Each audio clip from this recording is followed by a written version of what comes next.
What is going on, you guys? My name is Rayge, and we are back today with a quick data mine video from yours truly, Tana, being able to deep dive and help us prepare of what's upcoming. I also want to showcase for you guys my roster in preparation, what to expect, especially with Apocalypse Saga actually coming out tomorrow at the time of recording. So let's get right into it, guys. If you haven't checked out Tana's channel, I'm going to put in the link in the description below, just because he's such a great resource to reach out to, and as well, with his resources being available free to play, we are always able to anticipate and see what's upcoming before the developers even fully officially release the news to us. So that said, let's get right into it, guys. So big update coming here, 6 new playable characters coming up.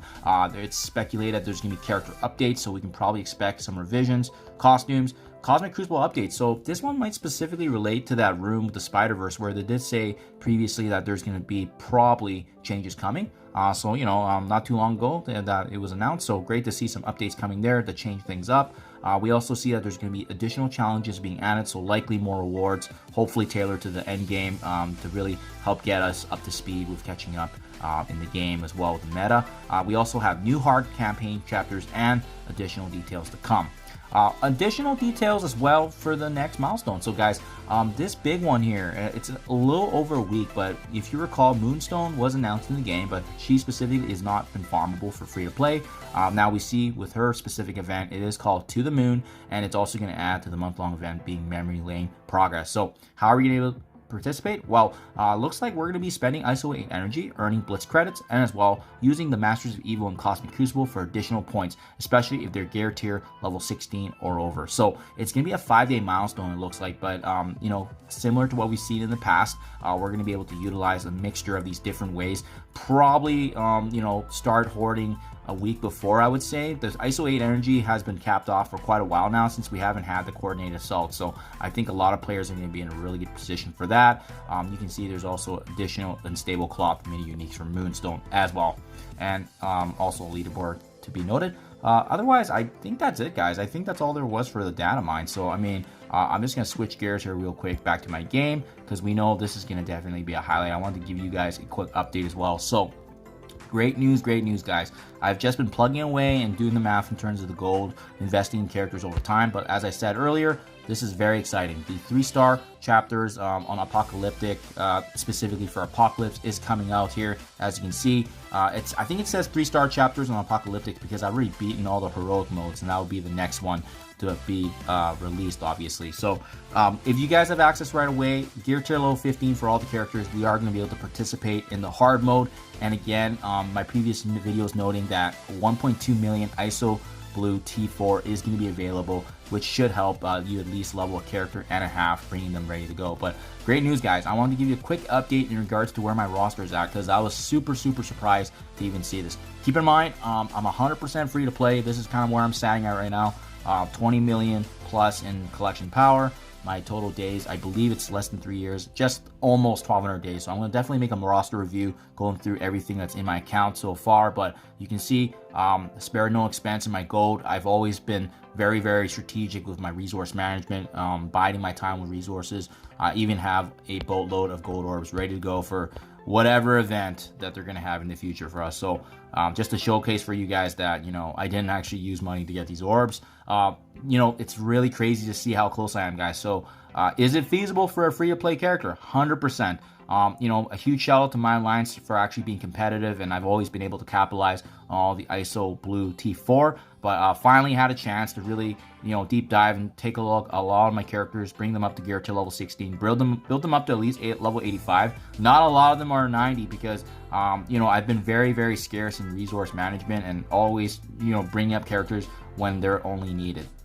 So it was really surprising to see this combination, guys, and I want to show for you pretty much where I'm at and how many characters I have left. So as you can see, Kestro from this top row is pretty much the only one I have to bring up to the next level 4 for Iso, the Iso Blue T level 4. But you can see here again the 1.2 million coming, not a big deal. We're gonna have access to beat the hard campaign, so we're gonna be able to level up some characters. But if you recall in the actual details for MSF.GG or the MarvelStrikeForce.com rebranded, they do give us details that if you have at least you know, a subset of characters like the Legendary Horseman for Darkhold and Limited X-Men, the first couple of nodes in heroic mode for Apocalypse Saga also gives us additional Iso Blue 4. So it's going to be, I think, 700,000 per node. So even doing the entire hard mode is going to give me 1.2 million, and the first 2 nodes in heroic is also going to give me about 1.4. And that's pretty much what I need, because I will show you guys who I have remaining. So Kestrel, I got to bring her up to level 4. Everybody on this top row is good. So Spider Weaver, Morgan Le Fay, Rogue, Gambit is good. We got Red Hulk, Deathpool, Hulk, Wong, and as well as Abomination, all upgraded to the level, but Abomination is the next one I need to bring to ISO Blue 4. So that's the next one to focus after Kestrel. But again, we probably want to focus on the teams. I think Gamma comes before the combination of the Spider Weaver, Kestrel, and Deathpool.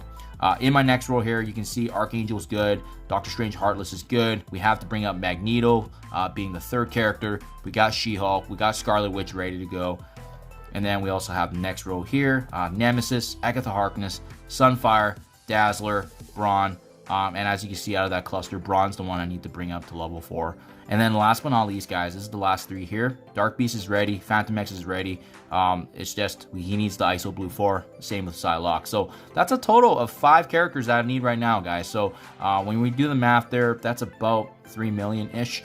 It's gonna be very, very close, but I mean, I'm almost ready to go right from the get-go. The good news is at least I'll be able to partake in able to do the first 4 nodes, hopefully, right? Again, the emphasis on obviously the teams that I need to bring up with the extra Blue 4. So I definitely need to research that. But pretty much I should be able to actually make some videos right from the get-go, guys, because I got Darkhold almost ready to go. My limited X-Men, I think, just needs 1 more character.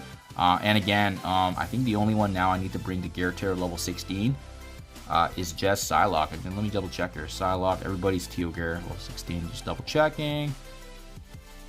Yeah, just Psylocke. Wow. So there you guys have it. So Teal Gear all ready to go. And just to confirm that she has the upgrades too. Yeah, so this is the biggest component, right? Having the uniques ready to go. And then obviously the big bottleneck being the ISO Blue 4. So ready to go, guys. Yeah, just wanted to give you a quick update on my roster. It is feasible as a free-to-play player if you have been competitive and non-stop just utilizing and saving resources up until this point. So I do gotta say, like, compared to Dark Dimension when it first came out, you know, I had to wait at least 6 months for Dark Dimension 4 and as well as Dark Dimension 5. So it's kind of cool in the sense that this is the first end game mode where, you know, a free-to-play player like myself actually has access to the actual heroic mode where I can have an opportunity to unlock Baby Apocalypse. If not right away, it'll be at least a couple of weeks where I can get additional ISO Blue from participating in War, and as well as Cosmic Crucible, as well as the month-long events here. So there you guys have it. I'm definitely planning on making videos to showcase for you guys how that goes, especially with my free-to-play roster team. So thank you as always, and I'll catch you guys in the next one.